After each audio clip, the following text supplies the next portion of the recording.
During these times, I've spoken to so many ASCENT members and heard so many grit stories. It leaves me in awe and inspired what each one of you does. What has been that one defining moment or, where you think you have showed grit during these times? Before we get into grit, I'm looking at it more as an opportunity. What happens? What do you and I do when there is a power cut and electricity cut in our house? We go out and look at the neighbor's house to see if the power is there or not. If it's not there, well and good. Well, you look around the entire globe, it's a leveler. So a lot of people may sit and crib that, hey, it's going down. But I would look at it as a positive opportunity. 2 of my divisions had to be shut down completely. We've had to rejig, pivot, the great startup word, but then come up with newer clientele. Nothing new here. But to answer to your question on the grit front, Archana, this pandemic, these 6 months have clearly shown who my leaders are, who've got the entrepreneurial mindset in them to survive and succeed. So to me, this pandemic has brought them out, my diamonds, with which I can build the foundation for my business 2021 and beyond. So that is my output from the grit part of it. But this is ASCENT, and I've got to tell you about my trust group, the Pioneers Trust Group. The initial 2-3 months, there was panic, but we were there for each other just to when to talk. The frequency of our meetings increased from once a month to twice a month with several one-on-one calls to as recent as August, September, Archana, when we had to present our plan of grit. What is our growth plan out of this COVID for 2021 and 2022, which is continuing to be shaped by my personal board of advisors. So grit grows when it is shared, and it is contagious, the positive grit that is there. So that is why this summit and the theme is so much resonant of where we are today. Right? And let me not stop with that. I'm a marketer. I love reading and picking up. I love alternative learning. And that also brings me with the IPL season just got done. When you look at a test match, for example, Archana, you're 1 inning down, you're following on. Your mindset is that of survival. How do I get through my inning? And then comes success. That's an analogy into the world of sport, but that is how you and I are as entrepreneurs in terms of where can I learn from, what can I use, what can I imbibe to get into this mindset of survival and success and winning. Well, sports is a great analogy. We can use it as a metaphor in what we are doing. So I'm extremely excited to introduce the speaker of our next session. Well, I'm interested to look at a man we've admired, watched in action, to see him live out here talk about cultivating a mindset. Mr. Sundar Raman, an independent advisor to Reliance Industries Limited. Sundar was the chief operating officer of the highly successful Indian Premier League from its inception in 2008 till 2015. And he will be asking questions to Mr. Sourav Ganguly, President, the BCCI in India, affectionately known as our own Dada. Mr. Ganguly is an Indian cricket administrator, commentator, a former national cricket team captain. And he has also had to change roles in this pandemic. From a swashbuckling opener for the Indian cricket team, Dada now has to don the role of a finisher for our ASCENT annual summit. So welcome, Dada, and over to you, Sundar.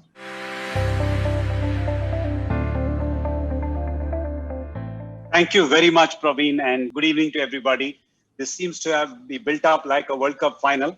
I have no experience of playing in that. I'm going to quickly hand it over to the person who's led that campaign for us in India. And Sourav, welcome to you, and hope you're well and everybody back home is in good health and even better cheer. Thank you, Sundar. Thank you, everyone. And I love the introduction. I love the way I was introduced by the gentleman. Yes, everyone's fine. Actually, we have mentally started to get over it. It's been too long.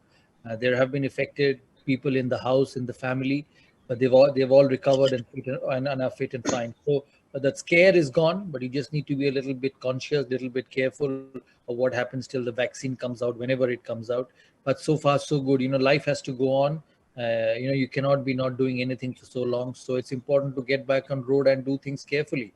As a gentleman said that, the world has changed. You adapt different things differently. You do things differently. And I think that's all what we have to do. And I think we will get through this. Thank you. Thank you for that, Sourav. And more importantly, thank you for fitting us into this busy schedule of yours. I know we were tempted to ask you for a time yesterday until I was told that there is a big Bengal clash going on between the East Bengal and Mohun Bagan giants of Indian football, and there is no way that you could shake Sourav off his screen. So we said we will take the safe option of doing it on a Saturday and not on a Friday evening. I hope it went. The result went to your favor. Yes, ATK Mohun Bagan won 2-0. It's a tournament which you've been part of. You keep asking me questions, but the world should also know that the IPL from 2008, you've been such an integral part. Even the ISL during this period, it's in the 6th season, and you've been an important part of it as well. So you've seen both the leagues grow. And I think ISL has really gone forward. I've always said at the start that ultimately it's the football which will remain, and we've seen improvement. It's a tough game in India. It's not as privileged as it is as cricket is. So there's a lot of hard work to be done with football. But I must say, Reliance, Star, the All India Football Federation, and everyone who's involved with this have really done a commendable job in the last 5-6 years. This needs a bit of time, but I see great signs for ISL in the days to come. It's another young startup, and here we are talking about startups and entrepreneurs. Sourav, I'm going to start right at the beginning. I'm going to rewind about 4 decades of your life, and start where it all began for you as a young boy out of Calcutta. You were very influenced by your brother, and you had a significant brother input into how things were shaping up. What was your early childhood like with the family that you were in, and some early memories and things that shaped you or motivated you in the early years of your life? You and me, both of us were, or many of us here, were brought up in a different world when we were young. The world which my daughter or your family sees at the moment is completely different than what you and me have seen in our growing up stages. There has to be no television. Nobody even thought what a mobile telephone was. Nobody even knew what a computer was. So our life used to be school, mom and dad pushing you to study and to get away from it, get to the field. I was born and brought up in Calcutta. In those days, it was just a football match city. It still is, but I think cricket has taken over. But in those days, when I was young, football was everything to this city. So like everyone, I grew up kicking the football. I studied in St. Xavier's School, one of the better schools in the city. And my mother was very keen on me studying, and my father, who was already a part of the Cricket Association of Bengal. Cricket in those days was different, not the billions which you see those days. He used to tell me that the office bearers used to put in money so that the under 15 and the under 19s can go and play the senior tournaments. So it was a different era then, and they have served the game. So my interest in sport was always there. My father loved the sport. The club culture in Kolkata, club cricket like in Bombay, Delhi, and anywhere, Chennai, anywhere else in the country. The club cricket culture was there, and I was put into club cricket. And slowly went on. I played the under 15s, played the junior levels, and then went on to play Ranji Trophy. But the most important thing was that in that generation, and I'm sure a lot of us do this in this generation also, that when we had time, we played. And we played all sport, whether it was badminton, whether it was football, whether it was cricket, whether it was hockey. I actually played every sport in school. And I wasn't just a pushover. Definitely not in football, maybe not as good as cricket, but then cricket I obviously pursued over a period of time, practiced, trained, got better, then took it up as my career. But you went on playing every sport. There were no parties, very conservative culture, the city of West Bengal, and I'm sure Bombay was also very similar in 1980s, early 1980s. Yeah. So in a conservative culture brought up, so sport was the only way out, and that took you to your friends. And that gave you time with your friends, that gave you time away from your studies when your mother would sit down and say, take out your maths books and finish the arithmetic before the teacher comes in. Your only option of getaway was to take that football and go to the Pada ground. So we grew up that way. Television, there was nothing. I remember Doordarshan was the only channel, and there was some, other than cricket, there was some ordinary programs going on. So the world was completely different, and growing up was that way, similar, not at all exposed to the world like the children are these days because of mobile and internet. So, and I thought life was a lot simpler. True that. Now, having said that, if you had rented that recreation of sport turn into something more serious for you, and you're talking about you having made a career choice pretty early in your life, whether willingly or unwillingly, you You became what we proudly call these days as a professional sportsman. In those days, if you're good enough and you got a chance, you just climb the life of a cricketer. And if you look back and see it as a professional career, people in their 30s and 40s are still deciding what they are good at. And here you were as a teenager or just out of teenage, you already made a career choice saying, I'm going to play cricket for the best part of my life. And that's an early start for anybody. When did that choice happen? Who pushed you into it? Who mentored you in that phase? I just played, Sundar. I got picked for the under 15s at that stage. Never thought that, what I'm going to do when I was 25. Maybe youth, young age or youth makes you think that way. You don't think that far. I enjoyed playing the sport. My brother was already playing for Bengal, and I came from a pretty well-to-do family, so I did not have to worry about jobs or going for work pretty early. My father encouraged me to play because he wanted both his sons to play the game. Like a lot of my colleagues, whether it's Sachin's son or Rahul's son or Anil's parents, I beg your pardon, Rahul's father, Sachin's father, and Anil's parents, all of them wanted their kids to play, and my father wanted to play with no pressure. I kept playing, went one step after the other. I played for the India under 19s. I was picked to play against Pakistan. I remember then I got 100 at the Wankhede Stadium. But till then, it wasn't a career. It was just that I kept playing at different levels. Then they selected me for Ranji Trophy. And in those days, my first Ranji Trophy fees was 400 rupees. So you could not make it as a career then. Yeah. You had to see your other options. I got employed because of my cricket. And that employment was actually being a part of the wave. 10, 11 players of the Bengal team are employed by that company. So they are offering you a job. So you also move along that line and get employed. So that's the way it worked. And actually, when I first played for India in 91, 92, that's when I felt that, maybe this could be a career for me. But, in sport, especially in cricket, there's no guarantees. You live by every game. You live by every series. You live by every year. So you just had to take that particular moment, do well, and then move on. And to be honest, only when I played for the country, only when I remember going to England in 96 and getting back-to-back hundreds in the first 2 test matches, then only I realized, I could make this as my career because I can continue to play for the country. So that tick over was very crucial in my life, because if you don't perform, you go back to Ranji Trophy cricket, you play for a while, and then the fizz goes out of it, because you look at different avenues, you look at different ways of succeeding, because you're growing up and you needed to support yourself and support the people around you. So to be honest, if you ask me what point, for me the point was, I think, when I came back from the tour of England in 1996. It made me believe that I can do it. A lot of people asked me that, after those back-to-back hundreds, I still remember going into that press conference and they asked me that, you proved everybody wrong. And I told them, I said, listen, this thought never came to my mind.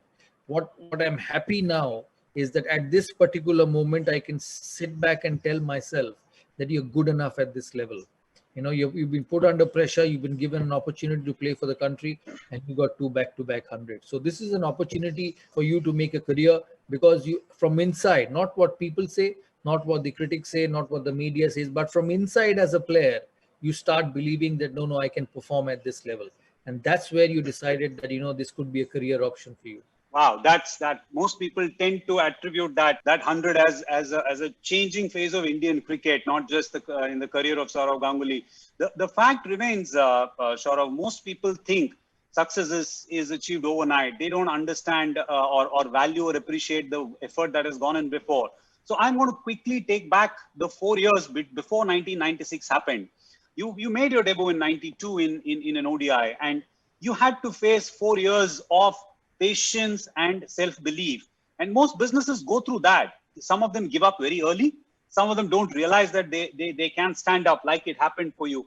Tell us the emotions or the thoughts that you went to in that period between 92 and 96. Sundar, I was very young. I was just an 18, 19-year-old kid at that time when I came back from the tour of Australia. So it didn't matter to me. I know I went to Australia, I did not get opportunities, and rightfully left out for the World Cup, and I came back to India. So at that age, you don't think that far. And as I said, I came from a well-to-do family, so earning living was not the most important criteria at that moment. I was still studying, I was still in college. So my mother said that you have to finish your degree and get back to your desk and table and study and become a graduate and see what happens. And I actually came back and enjoyed playing for Bengal.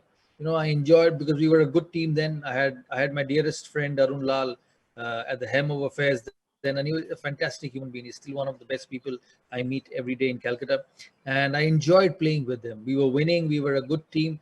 And at 18, 19, you did not worry. I never thought when my next chance would come. I never thought whether I would ever get a chance. Maybe it's that age. It's that age which makes you think differently. I thought differently even after playing more than 300, 400 games when I got left out for a small period of time. So I think situations make you think differently. So I enjoyed playing for Bengal for 4 years.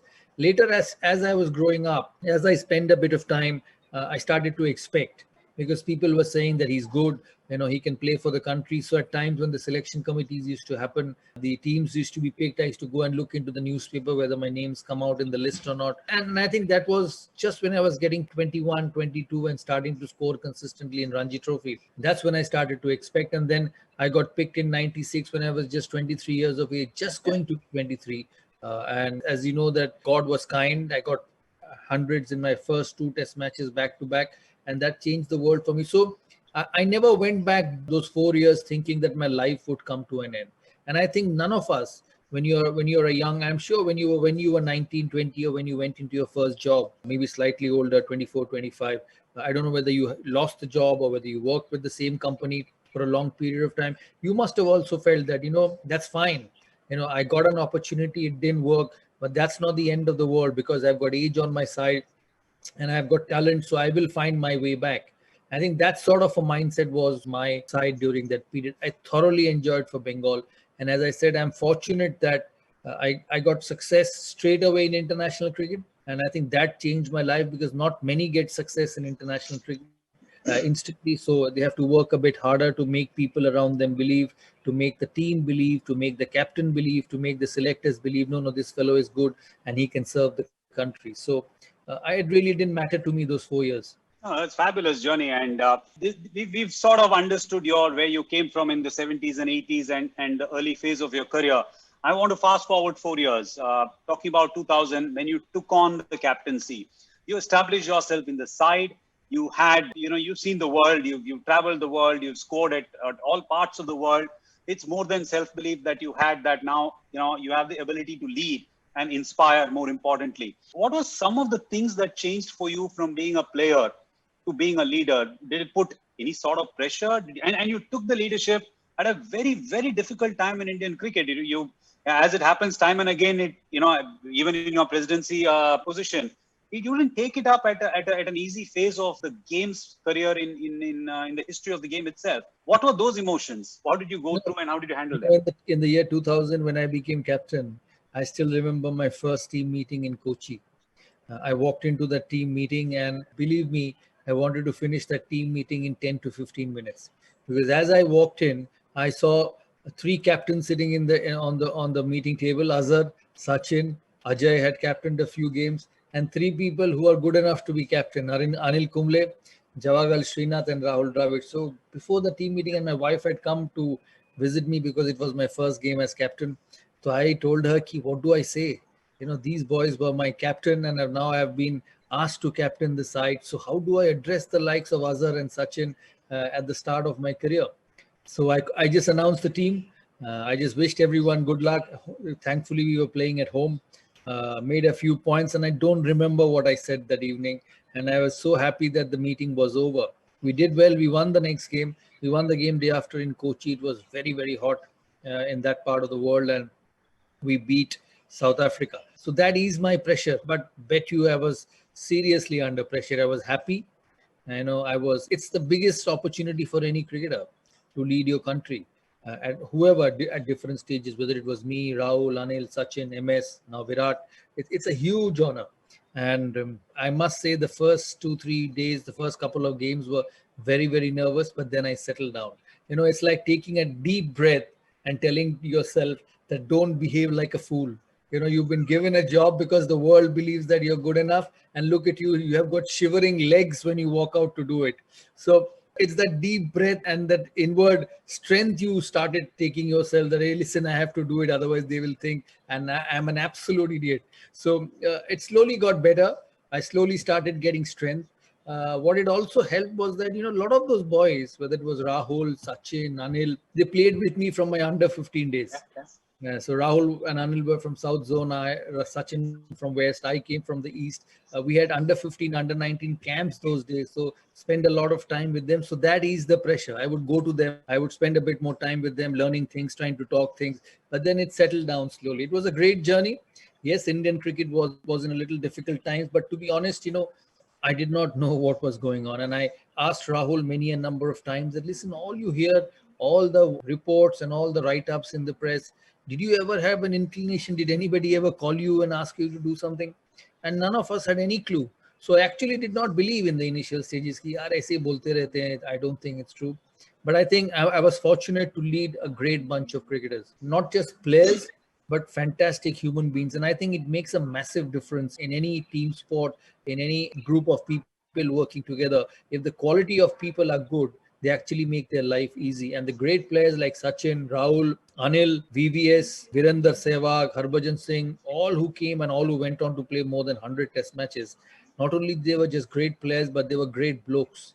They worked with you, they helped you, they had the interest of the team in their mind, and all of them were capable of captaining India. You name it.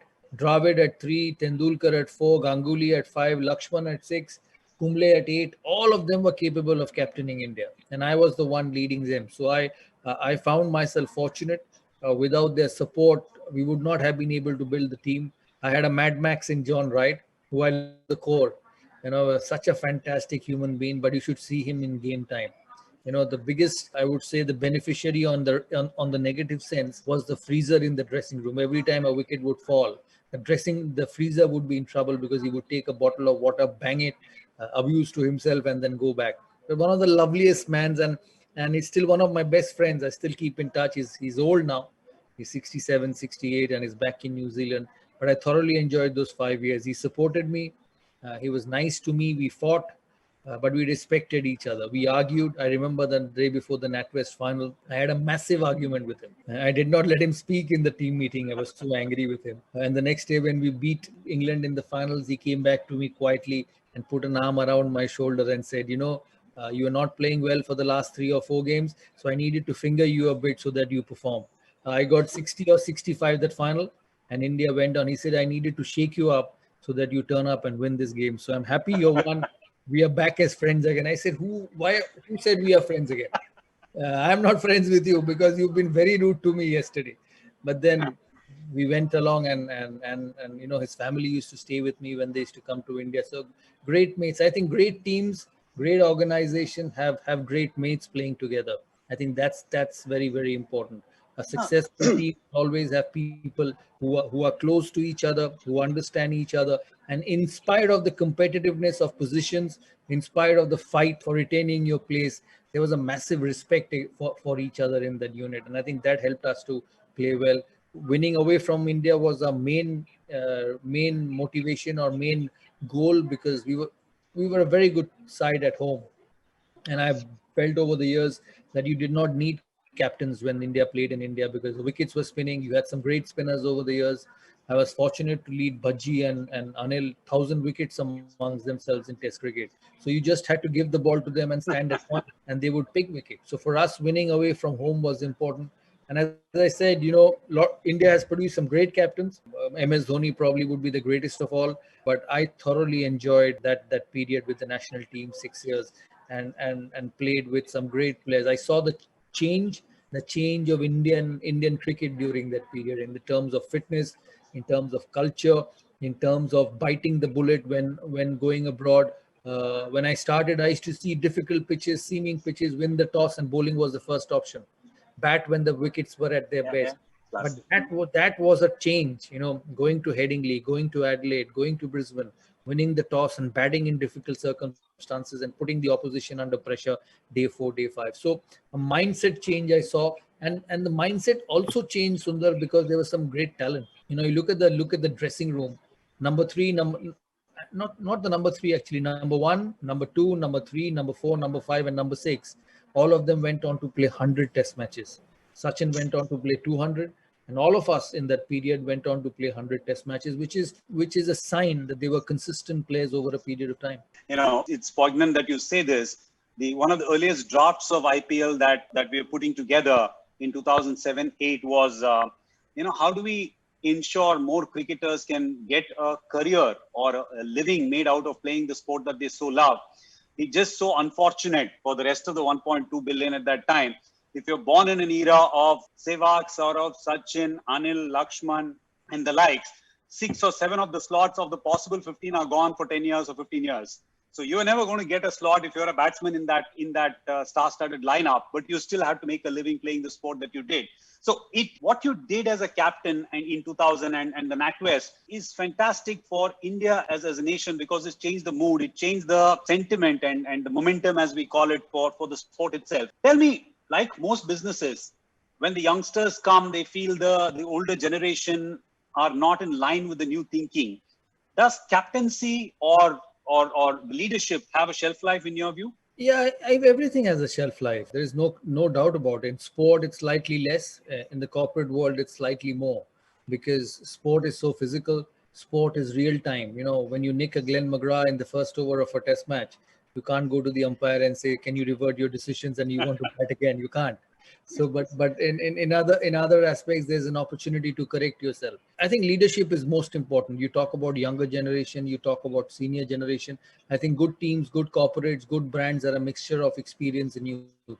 You need that fearless mindset of a young person, along with the sense and the experience of a senior guy. And I think the reason why we were so good during that era, because along with the likes of Tendulkar, Dravid, Kumble, Lakshman, Ganguly, there were the likes of Yuvraj Singh, Virender Sehwag, Mohammad Kaif, Harbhajan Singh, young Zahir Khan coming. So it was a perfect balance of people who had the flair, who had the fearless attitude, who would just go out and express themselves. But you needed that experience to put an arm around them and say, go and play. Go and play. We will back you. We will support you. And we will allow you to become players. MS Dhoni came in 2004, my third year of captaincy. So that generation produced so many champions. Forget about us four of us five, which we were spoken about, but look at Sehwag, look at Harbhajan, look at Zahir, look at Dhoni, look at Yuvraj. They've just taken the next step. Obviously, Virat Kohli came at a later stage, but looking at a Tendulkar, looking at a Dravid, looking at a VVS, they were role models, young players who came in. They actually wanted to become like them.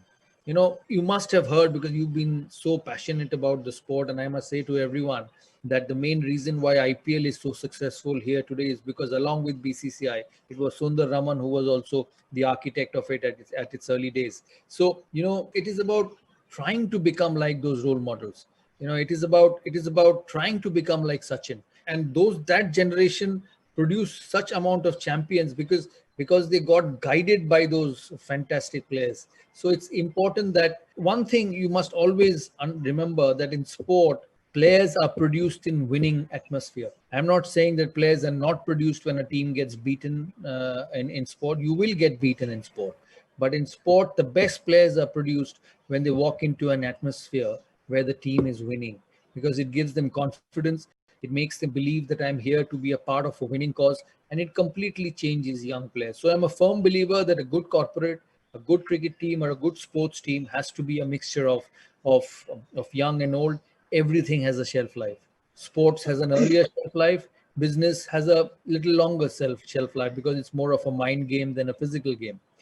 Tennis, some of the greats have finished, footballers, Diego Maradona, and he was my hero, died a couple of days ago. He finished playing at a much earlier age than a cricketer would finish. So there are champions, there are legends, there are geniuses who have actually finished at a much earlier age than when corporates actually start to become bosses and take industries forward.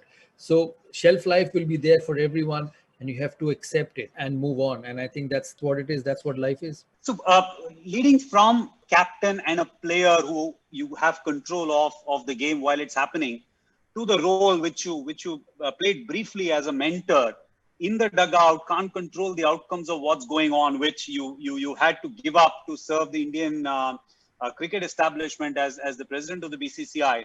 in the interim period that you saw, and you built a firepower of a team who went on to sort of, almost create history with their first title this season. What is that environment? How different is the role from a captain to a mentor, where you're playing the John Wright, or you are playing the John Wright plus? How does that role become different when you have given up control as a player and captain? It's tough and easy as well, because it's tough because you actually can't perform. It's tough because your success depends on the players who are actually in the middle. But it's easier on the other side because you're not doing the real things. You've gone past it, and then somebody else is taking that forward. I always believe whether you are a captain, whether you're a mentor, it's the team which matters. And I think look at the Mumbai Indians in IPL. They've built a franchise, a solid franchise over a period of time. They back the players, they keep the players together. There's a method to that madness. There's a reason why they are 5-time champions of probably the biggest league in the world. And it's because of the likes of Rohit Sharma, Hardik Pandya, Kunal Pandya, Bumrah. They've created Bumrah from nowhere, picked him up from Gujarat, and probably one of the best fast bowlers in the world at the moment. Teams are built. And one of your friends did that, John Wright. John Wright, exactly. And teams are built on persistence. Teams are built on backing youngsters. Teams are built on backing talent, which is most important. I think in the corporate world, it's also the same, that you back the best and allow them the platform to perform. I'm a firm believer that you don't back individuals, whether it's in sport, whether it's in corporate world. You don't pick or select individuals expecting them to fail. You select someone expecting them to perform. When a Sundar Raman gets appointed by the biggest corporates, he knows that he's got the ability to take the brand forward.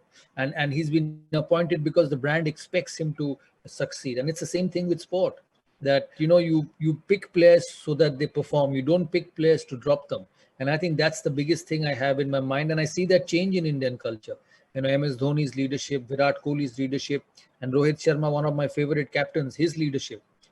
He's calm. He allows players to blossom, and he's got all the ingredients of becoming a very, very good captain. So it's about the eye, it's about persistence, and it's about giving confidence to players. I know I shared the dressing room with Ricky Ponting. Ricky Ponting was the head coach of Delhi Capitals, and I was the mentor.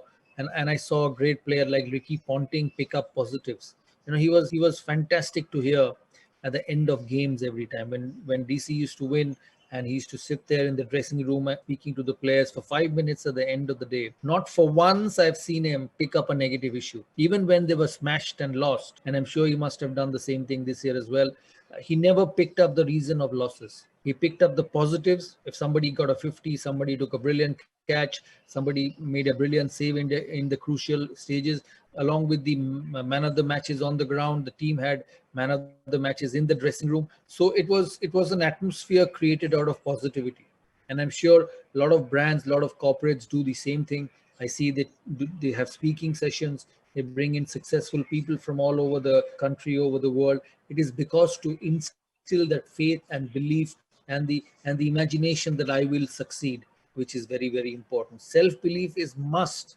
Half of your job is what you believe in yourself, and I firmly believe that in life. So I'm going to digress slightly a bit about your post-retirement life. One, everybody wants to know what your routine has been, but before that, in your book, A Century is Not Enough, you mentioned the best things in life are unwanted. Explain that to us, or help us understand that. Yeah, I say that from my personal experience. All the good things from me in my life never came with planning. And when I first played for India in '96, Navjot Singh Sidhu was a certainty for the test matches, dropped out. I got an opportunity from nowhere to play. When I became captain, Sachin Tendulkar was a stalwart then. He was the captain of India. He did not want to captain India. I became captain. When I became the board president, there was a massive shake-up, rightfully or wrongfully, in the cricket culture of administrative culture of India, and I was asked to take the leadership from nowhere. Yes, I was president of BCCI, of Cricket Association of Bengal. That also I got because one of my favorite person, somebody who I've looked up to, who has had a huge influence in my playing career, died. He died in 2015, and I became president from nowhere. So I always believe that, if you keep working well, if you remain in the system, good things happen, because people know people look, colleagues you work with, the teammates you spend time with know what's happening. They know who's the go-to man, who's the person who can do things. And I think for me, every leadership role in life has come from nowhere. And it's not that I've been a consistent vice captain to be a captain. I've not been a consistent vice president to be a president.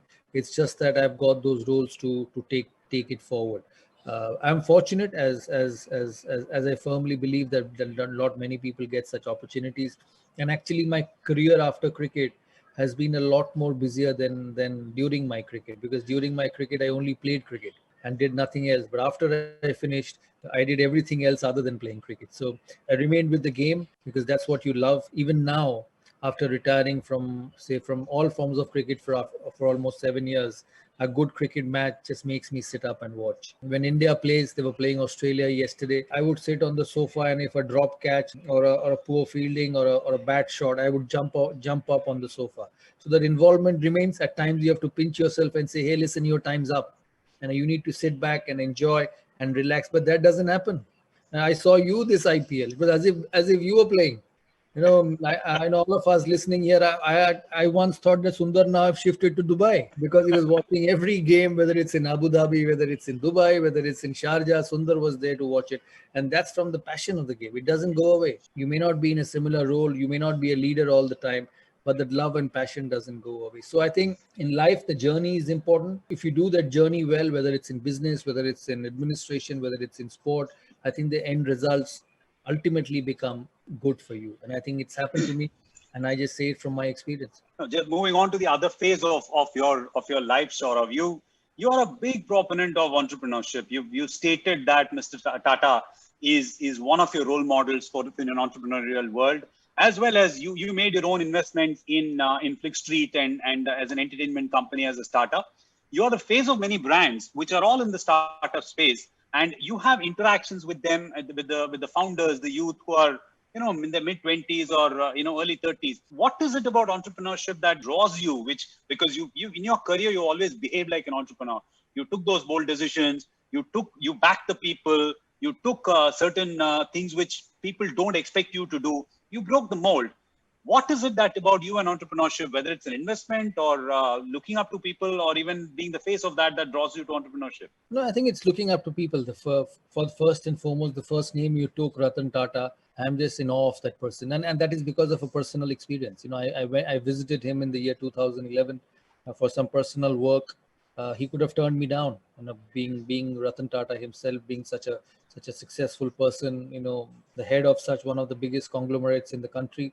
His behavior, his attitude to help, and he did help me. He did help me in a very difficult situation, and for nothing, just stood with me forever. His simplicity. You should go to his office, and I'm sure you must have visited his office at the Tata House. It's like a peace center. It's like a monk's office. There is no noise, there's no sound, there's nobody screaming, there's no telephones ringing all the time, but work's happening. I just love the way he led his life.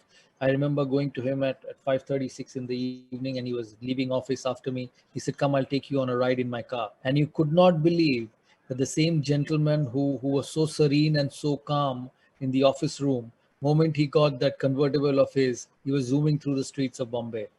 And I love the way he goes about his life. And for me, as you said, entrepreneurs, I love youth and I love people being successful. It takes you with them also.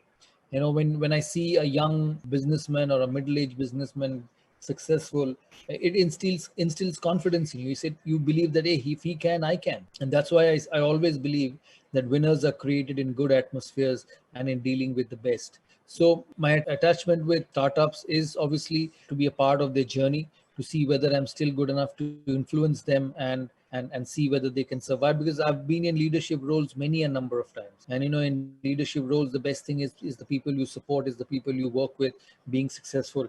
I built private schools, started building private schools for education, and I'm very passionate about it. So I have put my hands in various places with the intention that I want to remain successful. I want to keep doing things where I succeed. It'll never be like cricket, because cricket in this country is just like a religion.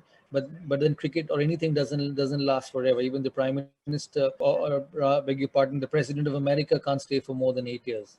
So every good thing has to come to an end. but then you keep winning in other aspects of life. You keep winning in other departments of life, and I enjoy it. It makes me feel good. It makes me happier in life, and it gives me that confidence that that you can create. I'm a big believer in that. I never led life looking at harming, destroying, putting people down. Creating, supporting, winning, helping people to get better always appealed to me, and I led life that way.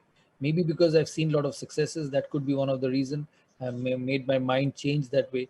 But I believe that in trying to be successful and in seeing others successful, it's a lot happier world than the other way around, and I believe in that. Does Sourav Ganguly have some part of his mind or brain or heart saying, I wish I was 20 years younger? Every Being time. in this time of the world, not only in terms of IPL, but in terms of being seeing the technological revolution and change that's happening around us. Yeah, I do, but I think some of the technology has gone too far. But every time I see a Hardik Pandya, a Virat Kohli, and a Rohit Sharma bat that way, I feel, yes, I wish I could play again. I could hit that ball again.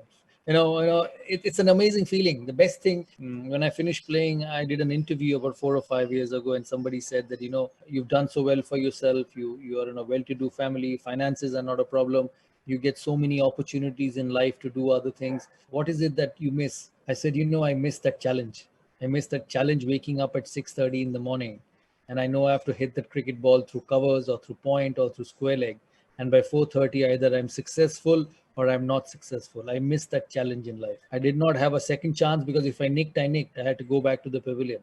Everything in life now gives me a second chance, and I miss it. So when I see these young boys play, although I've played more than 450 games for the country, and not many would, by God's grace, would be able to play that much games, I still miss it. I still enjoy getting ready for a cricket game, getting ready for a match, those nervousness, those dodgy times, then play the best fast bowler and hit him through covers. It's an ultimate satisfaction, because that's what close to my heart. Why you turn up for every IPL game, because from inside that you've created this property in 2008. You've spent 7 years of your life running from one part of India to the other, from the month of April till May, and all your office work before and after that, to create this brand. So when you create something, when something is so close to you, it will always remain close to you. And that's the same thing with my cricket. True that, and we've all seen the joy that you brought to people's faces more than anything else, Sourav. A quick couple of short rapid fire questions before we throw it out to the audience for their questions and some closing remarks. Your most memorable match? My first test will always be my most memorable game, because that's what made me who I am. That's what made me believe that even at this level, I would succeed. So my first test will always be very, very special to me, because it gave me an introduction to the world of sport, which believed that a Sourav Ganguly could succeed. And I think that would be the case for a lot of young players who succeed at that level. What is your go-to, your mental tool when you are under pressure? I just go quiet. I just go quiet and bear it. I'm not a very vocal person. What you see, what people see, have seen Sourav Ganguly on the field, the off the field person is completely different. That I've seen. Yeah, quiet in his own world, loves his own space, goes around quietly. People will not even recognize that he's gone past you. So I'm that sort of a person, and we are all under pressure, and it's better to be under pressure than not to be under pressure, because when you're under pressure means that people expect you to be good and people expect you to deliver. It's a better life rather than not having anything to deliver. I've always say that to people who say I'm feeling the heat. I said, it's good you're feeling the heat, because that means you're still good. That means people still want you to perform. Don't get to a situation where there's no heat on you. And the game over the years has made me learn a lot of things. Cricket, and it's not just for me, but to other athletes as well. It teaches you life, because you're up, you're down, you're under pressure, you're happy in the evening, you drop a catch, you get criticized. The next one, you take an absolute blinder. So it just levels everything up. 100 in this innings, you start from scratch, the next game 0, and you could be might as well out for 0 the next game. So this game not only gives you name, fame, popularity, it also makes you learn life. And I've learned to handle things because of this game. So I remain calm, I remain quiet, because I never believe that under pressure you become volatile. Under pressure you just don't do tantrums because it doesn't solve. The best way is to absorb it, soak it, and let your ability take over. It's a must. And I'm telling you, pressure is something, and I'm sure there are a lot of corporate people here. Pressure is something which you get used to it. You put yourself under pressure 1 season, 2 season, 3 season. The 4th season, you will not feel the pressure. It becomes a muscle memory to you. So the best way to embrace pressure is to accept it and deliver under pressure. You may falter once, you may falter twice, but ultimately you will conquer the mindset and what comes off along with being under pressure. Just going to ask a few of the viewer questions that have come through, Sourav. Very strange and interesting one. As a leader, strategist, communicator, administrator, entrepreneur, team player, when can we expect Mr. Sourav Ganguly to set up a center for excellence to impart management skills through sports? Is that on the cards at all? It's tough, Sundar. I don't think so. It's not on the cards at all, but I'm very passionate about education. First school will be ready in a few months' time. Proper education school, pre-primary to college, along with cricket, and probably try and work with children during that period, and impart them training, mind skills. How to cope with different situations. So that would probably be a part of it, but not just a standalone management institute for mindset and how to handle pressure. Getting, as I said, seeing young talent becoming good or great is a huge satisfaction. So that's one of the things which I really wanted to do in life. How do you handle teams that think they can win, but when the chips are down, how do you motivate them? How do you get them up the keel because you believe in their potential but not performing to the potential? A lot of teams go through that. I have been myself as an individual, and I think that's where positiveness is very important. Positive mindset is very important. The easiest thing is to tell a player that you can't bat. The hardest thing and the right thing is to tell him that you have the talent, but you got to fight it out. There are ways of looking things at it, and everyone in sport will go up and down. I've seen the great Sachin Tendulkar go through periods where he would come and say that, where do I get a run from? It happens to the best. It happens to the greatest. My hero, Diego Maradona, if you remember, in 1984, playing for the greatest club, Barcelona. And his exit from Barcelona was fighting, punching, boxing the opposition until they had to throw him out of Barcelona. So that's what it is. The chips will be down, but you have to look at the positive side of it. Faith is huge thing in life. Faith in any profession. Faith actually creates and solves all your problems. So keep away the negativity, just look at the positives and keep working hard. Negativity just kills you. If you believe that you can't do it, nobody in the world can make you do it. And it's the other way around. When you believe you can, it's a simple word. When you grow up, a lot of us have heard this and will hear it, that if you believe you can, you can. You must have heard it 1,000 times. Yeah. But that line has got magic on every individual, not just me. And I think that's the key to success. Everyone will be differently talented. Every member of the team which I played in that generation had different talents. Some exceptional, some gritty, some flamboyant, some natural. So they all had different talents and the different ways to express and succeed. But for me, what is important is that faith, is that mindset of training your mind, that when you walk into a tough situation, you will succeed. I think that's very, very important in life. Related to that is what is the, I won't say an advice, or what would be your approach for better teamwork and collaboration? Because cricket is a team sport played by individuals. And how do you get the best out of the individuals to be a part of the team? When one person is low, how does the rest of them work? And are there instances where a team dinner helped, or just a punch up between John Wright and Sourav Ganguly helped? What are some of those tricks that one can be using in daily life? I think respect in failure is also important. Nobody wants to fail. When you play for India, when you work for the best business house in the country, nobody wants to fail. Everybody wants to be successful. So how you address failure is important. It's the arm around the shoulder. It's about walking the distance with him and say that, hey, I believe in you as a leader. Yes, punches might happen because everybody is emotional. The stakes are high. But once you establish a respect among individuals, those punches are also forgotten, because they know deep down the heart that this gentleman or this human being wants me to do well. So you will get into situations in a team sport where everybody will not perform. Somebody will let you down. I've always heard the word when I was a captain, that a captain should lead by example. It's the easiest thing to say and the hardest thing to do. Because at the end of the day, the captain is also a human being. There are captains who've actually struggled during their leadership period because they've taken it too much on themselves. They've taken the job too hard. So I think it's about respect. It's about positivity. It's about creating an atmosphere of positivity within the core group of people, and also telling the right things. Because when you're not doing well, You'll have players coming up to you and say that, why am I not scoring runs? Why am I nicking?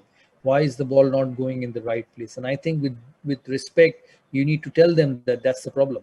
Your feet not working. You're worried about the short ball. You're not training enough. And I think that honesty is very important. It's not that just turn up and say, no, it'll happen. Good things will happen. Keep trying. That's the easiest thing to say. But the hardest thing is to go walk up and tell them that, hey, listen, I'm your friend, but I think you're not training enough. I think you're not getting into those fitness mode and not enough effort in your fitness regime, which helps you to become a better player.